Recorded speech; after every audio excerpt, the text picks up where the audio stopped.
Merhaba arkadaşlar, hepiniz kanalıma hoş geldiniz. Bugün sizlerle beraber tasarım süeterimi çalışmayı planlıyorum. Görmüş olduğunuz gibi oldukça güzel ve gösterişli bir model. Hem transparan olarak kullanabilirsiniz hem de içerisine body'lerle eşlik edebilirsiniz. Bunu bir süeter olarak çalışacağım. Süeterimi çalışırken small çalışıyorum şu anda bedeni. Ama sizlere 3x'lerce kadar ilmek sayılarını vereceğim. Nasıl hesaplayacağınızı da göstereceğim. O yüzden her beden benim anlatımımla çalışabilir. Kanalıma abone değilseniz eğer abone olursanız çok çok sevinirim. O güzel yorumlarınızla bana eşlik ederseniz daha da mutlu olurum. Dilerseniz örgümüzün öncelikle neler kullanacağımıza bir bakalım. Noka Paris kullanıyorum arkadaşlar. Bakın şöyle tüylü bir ip, yumuşacık, çok çok güzel. Kaşıntı problemi yaşamayan arkadaşlar bunu tercih edebilirler. Angoralar, moherler, tavşan tüyleri, alpakalar kullanılabilecek güzel örgülerin arasında ve daha böyle gösterişli örgüler çıkartıyor. Onun dışında pullu ip kullanıyorum. Pullu ipin de damla versiyonunu kullanıyorum arkadaşlar. Bakın içerisinde hem yuvarlak pulu var hem de damla biçiminde olan pulu var. Çok da hoş durdu. Şöyle göstermek istiyorum bakın. Şıkır şıkır. Bu arada tek renk üstünde kalmanıza gerek yok. Hangi renk çalışacaksanız eğer farklı kombinlerle de tasarlayabilirsiniz. Ben gümüş rengi kullandım. Daha sade olsun diye. Ama sizler daha farklı renklerle kombinlerinizi yapabilirsiniz. Bu birinci fikrimiz olsun. Şöyle bakın. Bu çalışmayı yaparken 7 milimlik bir şiş kullanıyorum. Eliniz çok çok sıkı ise şiş numaranızı 8'e çıkartabilirsiniz. Şimdi örgümüzü başlayacağımız zaman 24 ilmek bir tarafa, 24 ilmek bir tarafa tam orta kısma da bir tane kılavuz ilmek atacağız. Bu kılavuz ilmeğimiz hem modelimizin başlangıç kısımlarını gösterecek bize hem de V yakamızın o V'liğinin başlayacağı alanı göstereceği için 24, 24, 48 artı 1 ilmeğimiz olacak. Bu small beden için. Bedenleri büyütmek için, medium beden için artı 8 ilmek. 4 bir tarafa, 4 bir tarafa. Large beden için 16 ilmek. Bu sefer 8 ilmek bir tarafa, 8 ilmek bir tarafa şeklinde böyle genişleteceksiniz olayı. Önemli olan şu. Şimdi modeli kurarken, bedeni genişletirken ben ne yaptım? Ortaya bir tane şöyle V çıkan bir model çalıştırdım. Her iki tarafa da yanlara sütun şeklinde ikişer tane daha motif attım.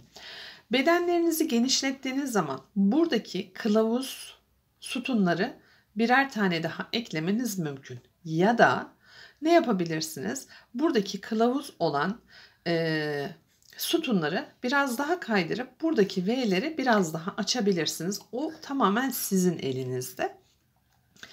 Modelimizi çalışmaya başlarken 2 tane ipimi yapıyorum. Özellikle ilk sırayı atarken pullu ip kullanmıyorum arkadaşlar. Pulsuz versiyonuyla bakın çalıştırıyorum. Çünkü alt kısmına lastik çalışmasını uygulayacağım.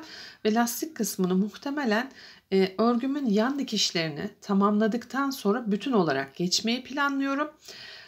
Geçmesem dahi, tek tek geçsem dahi ilmek çıkartacağım için pullar o sırada benim ayağıma takılacak, elime takılacak hesabını güttüğümden dolayı pullu olarak ilk sırayı çalıştırmıyorum. İlmeklerimi attım. Örgümü örmeye başlarken örgünün arka kısmından başlıyorum örmeye ve pulu o zaman ilave ediyorum. Bu da ekstra bir bilginiz olsun. Şimdi ben modeli kurarken 5 ilmek ve 5 ilmek 10 artı 1 ilmek şeklinde kurdum. Sizler dediğim gibi bedeninizi genişleteceğiniz zaman mesela diyelim ki small bedenden large bedene çıkarttınız.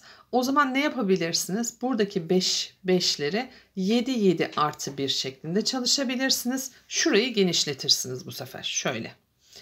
Çünkü neden? Örgü daha genişleyeceği için buradaki aralıklar da genişlemiş olur.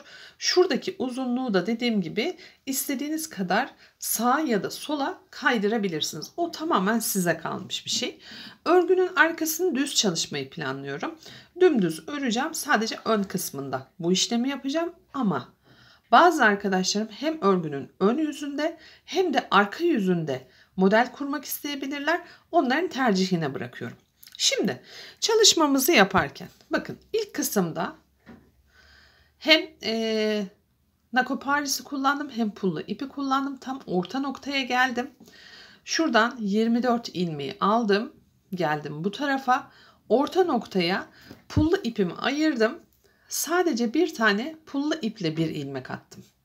Buradaki yaptığım amaç şuradaki görüntüyü yakalamak.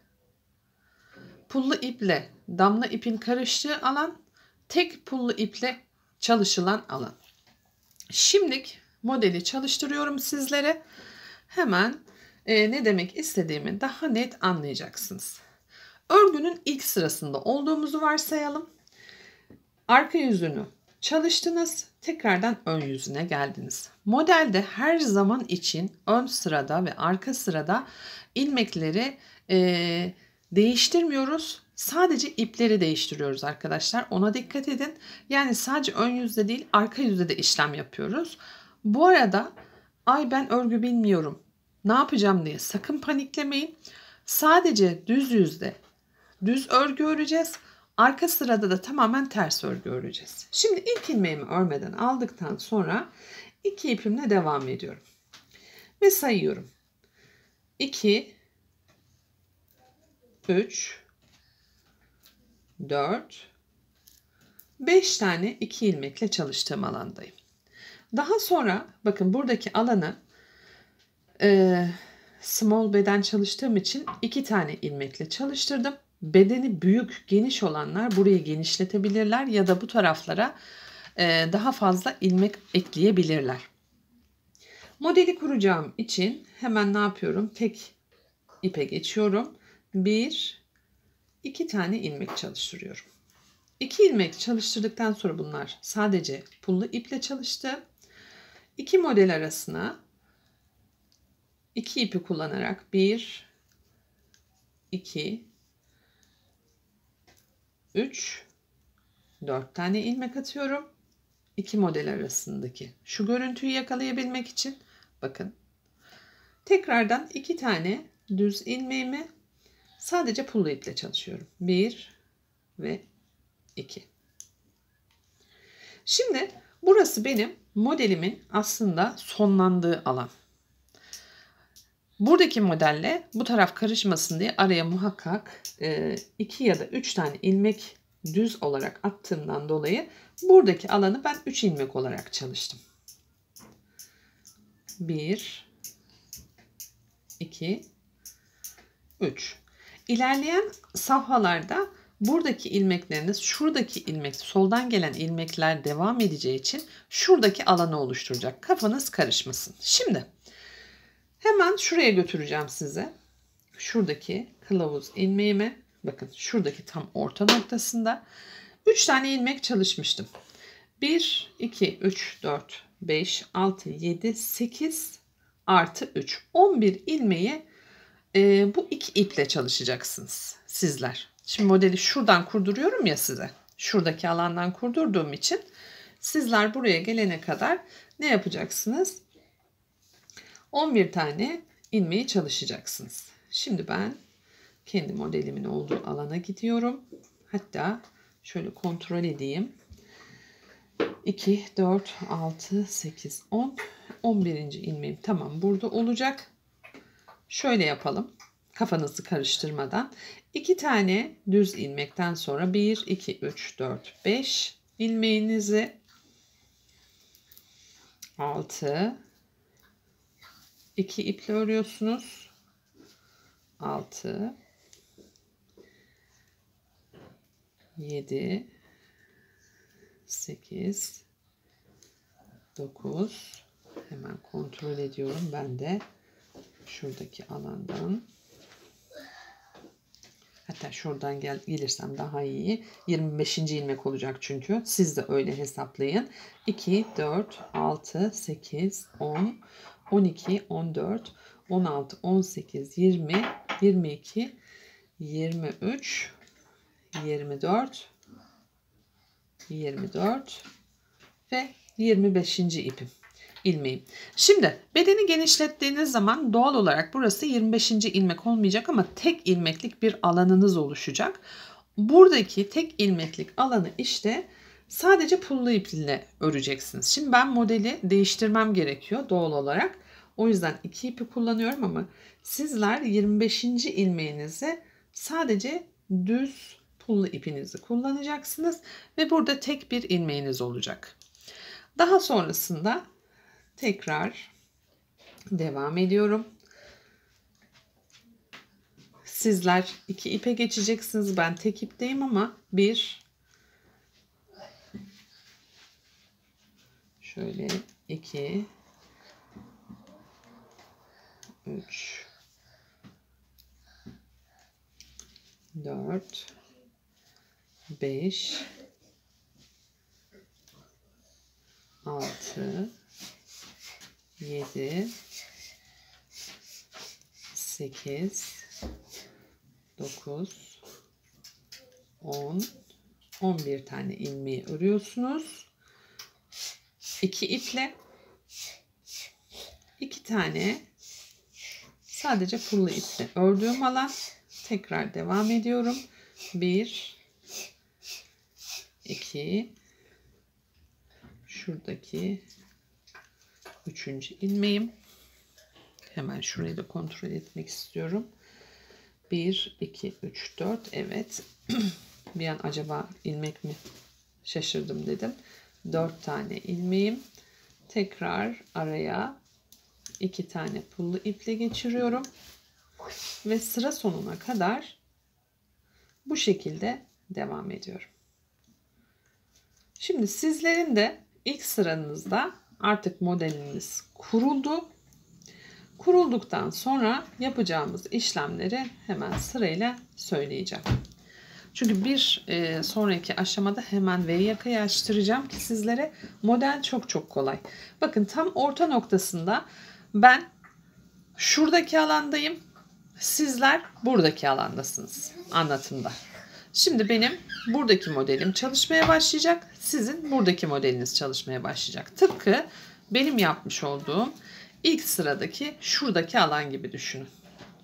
Çünkü ağırlık noktası 2 iple olduğundan dolayı birinci modeli illa tek iple çalıştıracağız ki orada kendini bir farklı göstersin. Ondan sonra istediğiniz kadar çalıştıracaksınız. Şimdi modelimizi çalışmaya devam ederken buradaki tam orta kısımdaki ilmeğiniz 11 ilmek olduğu anda 11. ilmeği tekrardan kontrast yapacaksınız tam tersine. Şu an benim çalıştığım gibi pullu iplerin tam ortasına 2 tane ipinizi koyacaksınız. O da nasıl gelişiyor? Hemen onu çalıştıralım sizlere. Örgünün modelini dinlerken yavaş dinleyebilirsiniz. Mümkün olduğu kadar detaylı anlatıyorum aslında. Hem bakarak hem de görerek çalışabilirsiniz. Şimdi ilmekleri, ipleri hep sizler görmüş olduğunuz gibi öreceksiniz. Ben de kendi sıramda olduğum için kendim gördüğüm gibi öreceğim. O yüzden sadece ne yapıyorum? Sizlere sayı vereceğim. İpleri söylemeyeceğim. 1, 2, 3, 4, 5. 2 tane farklı ip. 1, 2. Devam ediyorum. 1, 2, 3, 4. Tek ip. 2 adet. Şimdi buradaki alanda sizlerin artık 2 ipi benim tek ipim olacak. O yüzden 1, 2, 3, 4, 5, 6, 7 7 diyoruz ama ben burayı 7'yi söküyorum. Şöyle bir çıkartayım. Şuradan itibaren 2'den sonra 1, 2, 3, 4, 5. Burada benim ip değiştirmem gerekiyor. Siz değiştirmeyeceksiniz. 6, 7, 8, 9, 10 dedik. Bakın bir evvelki sırada ortaya oturttuğumuz model başlangıcı hemen burada. Burayı 1 iken 3 yapacağız. Hemen ne yapıyorum? Sizler tek pullu ipe geçiyorsunuz. Ben her iki ipi de kullanıyorum bu sırada. 1, 2, 3. Böylece ön sırada burası 3 olan ilmeğim 5 sıraya, bir sonraki arka sırada 7 sıraya, 9 sıraya, 11 sıraya şeklinde değişecek. Her 11'e geldiğinde ne yapıyorum? Ortadaki 6. ilmeğe denk geliyor. O 6. ilmeği 2 ip ise tek ipe, tek ip ise 2 ipe çeviriyorum. Böylece bu model çıkıyor ortaya. Şu görüntü çıkıyor ortaya. V'lerimizi böylelikle oturtturmuş oluyoruz. Şimdi devam edelim. 1, 2, 3, 4, 5, 6. Her seferinde ipleri kaydırıyoruz arkadaşlar. 7, 8, 9, 10. Şurada tekrardan 2 tane tek ipim.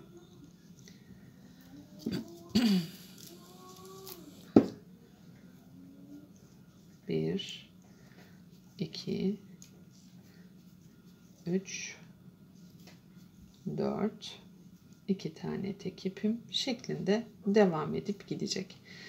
İlk sıralar bu şekilde kolay. Daha sonrasında sıranız ilerleyip ikinci modeli kurduğunuzda şu an benim çalıştığım alan gibi aralarda ipi değiştirmeniz gerekecek. Zaten size o sırada örgünüz ne yapmanız gerektiğini söyleyecek. Şimdi bakın şöyle kontrol ediyorum. Siz de ilerleyen sıralara geldiğinizi varsayıyorsunuz. Örgünüzü hep kontrol edin. Ben şimdi orta kısmı 3 ilmeğe çıkarttım. Demek ki bu sırada ben ilmeklerimi 5'e çıkartacağım. Bir üst sıralara geldiğinizi varsayalım. Bir üst sıralarda ne yapacaksınız her seferinde? Bir ipin bittiği yerde hemen sağa ya da sola kaydıracaksınız ki model şu şekilde bir açılım göstersin. İkinci videoda hemen ne yapıyoruz? V yaka ve kol altı çalışmasını yapıyoruz.